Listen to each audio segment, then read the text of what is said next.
आप या आपके परिवार में यदि किसी भी प्रकार की कोई भी समस्या है, किसी भी तरह की दिक्कत से आप दो चार हो रहे हैं, आपके काम वक्त पर नहीं बनते, आपके बच्चों का पढ़ाई में मन नहीं लगता, संबंधों में दरार है, जो आप समय पर चाहते हैं वो हो नहीं पाता, घर में बरकत नहीं होती, धन का अभाव बना रहता है, बीमारी है कि कभी जाती ही नहीं, आप जहाँ भी जाते हैं वहाँ आप किसी न किसी तरह से अपयश के भागी बनते हैं।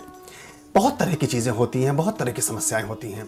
इन सब को पढ़ा जा सकता है, इन सब को देखा जा सकता है, इनका पूर्व विश्लेषण किया जा सकता है और सबसे अच्छी बात यह है कि इनका समुचित निदान भी किया जा सकता है। आज आचार्य जी हमारे बीच हैं, आप उनसे चर्चा कर सकते हैं, अपने जीवन के प्रश्नों को आप उन्हें बता सकते हैं और वो बताएंगे कि किस तरह से आपके जीवन की ये समस्याएं हमेशा हमेशा के लिए तिरोहित की जा सकती हैं। आचार्य जी से बात करने के लिए हमारे टेलीफोन नंबर्स स्क्रीन पर प्रदर्शित किए जा रहे हैं। आप उनसे व्यक्तिगत अपॉइंटमेंट भी ले सकते हैं, अपनी चर्चा के लिए, अपनी खास बातचीत के लिए भी आप उनसे मिल सकते हैं, जिसके लिए आचार्य जी के नंबर भी स्क्रीन पर बीच बीच में दिखाए जाते हैं। उन पर आप संपर्क साधकर अपने लिए व्यक्तिगत अपॉइंटमेंट सुनिश्चित कर सकते हैं। आचार्य जी प्रणाम, बहुत बहुत स्वागत है आपका। राम राम। दर्शकों, आपके बहुत सारे ईमेल्स हम तक पहुंचते हैं, आपके एसएमएस आते हैं, आपके टेलीफोन्स आते हैं और आप सब ने हमसे ये अनुरोध किया कि हम ऐसा विषय चुने आचार्य जी से कि जिस विषय के बारे में आपको बहुत सारी भ्रांतियां रहती हैं और कई बार ये आपको समुचित ज्ञान भी प्राप्त नहीं हो पाता। आप सबके अनुरोध पर आज हमने विषय चुना है तंत्र मंत्र का हमारे जीवन पर होने वाला प्रभाव। गुरुजी, तंत्र के बारे में बहुत सारी धारणाएं होती हैं, बहुत सारी बातें होती हैं जी। तो हम शुरू करना चाहेंगे कि तंत्र वास्तव में क्या है? तंत्र क्या है? तंत्र एक विज्ञान है, उत्कृष्ट विज्ञान है, अध्यात्म का उत्कृष्ट विज्ञान है तंत्र।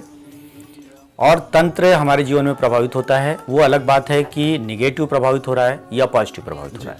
जी, हम तंत्र के बारे में बात कर रहे हैं। तंत्र ऐसा होता है कि हम अगर पॉजिटिव में यूज कर रहे हैं तो ये हमारे लिए जीवन को कल्याणकारी होता है, जीवन को बनाने वाला होता है।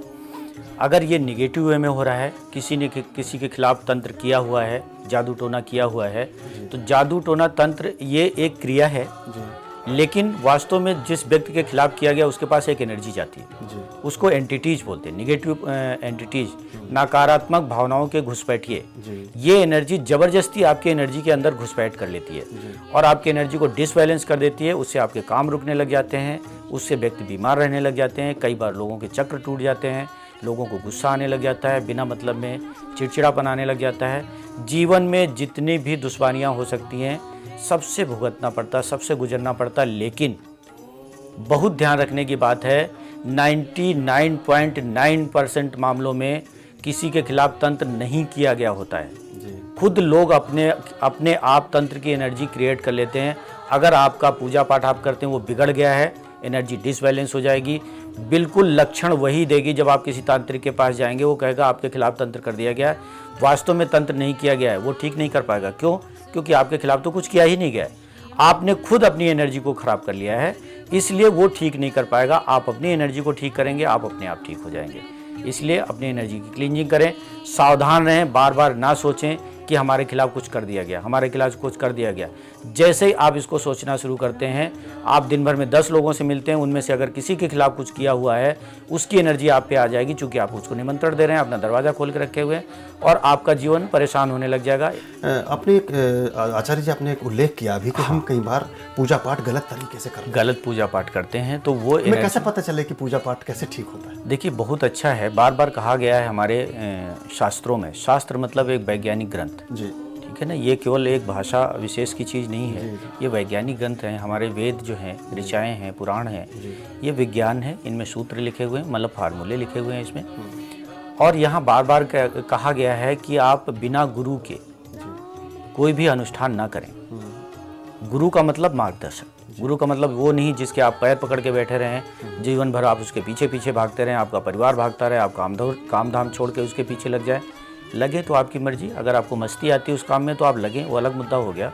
लेकिन गुरु का मतलब है मार्गदर्शक। अगर अच्छा मार्गदर्शक आप पास नहीं है, मार्गदर्शक अच्छा है या नहीं ये आपको कैसे पता चले?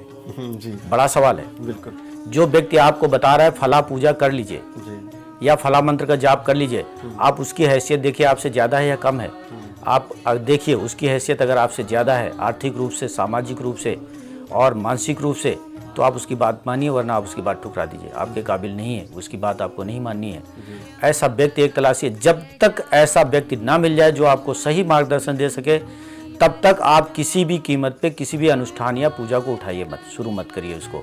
अच्छा मार्गदर्शन मिले तो करिए, उसका लाभ उठाइए, अन्यथा यही एनर्जी आपके जीवन में नर्क पैदा कर देगी। आज जब हमारे पास लोग आते हैं तो मैं देखता हूं कि उसमें से 80% से ज़्यादा लोग वो हैं जो जिंदगी को नर्क की तरह से जी रहे हैं। पैसा नहीं है उनके पास, कर्जा लदा हुआ है, बीमारियों से परेशान है, झगड़े हैं, घर में घुसते हैं तो ऐसा लगता है कि घर उनको काटने को दौड़ रहा है, बच्चे उनका सम्मान नहीं कर रहे हैं, पत्नी उनका सम्मान नहीं कर रही है, जीवन साथी से विमुख हुए जा रहे हैं, तलाक की नौबत आई जा रही है और लोगों को बेइज्जती का सामना करना पड़ रहा है। कारण सिर्फ और सिर्फ ये है 80% लोगों में कि उन्होंने पूजा अपनी बिगाड़ी हुई है।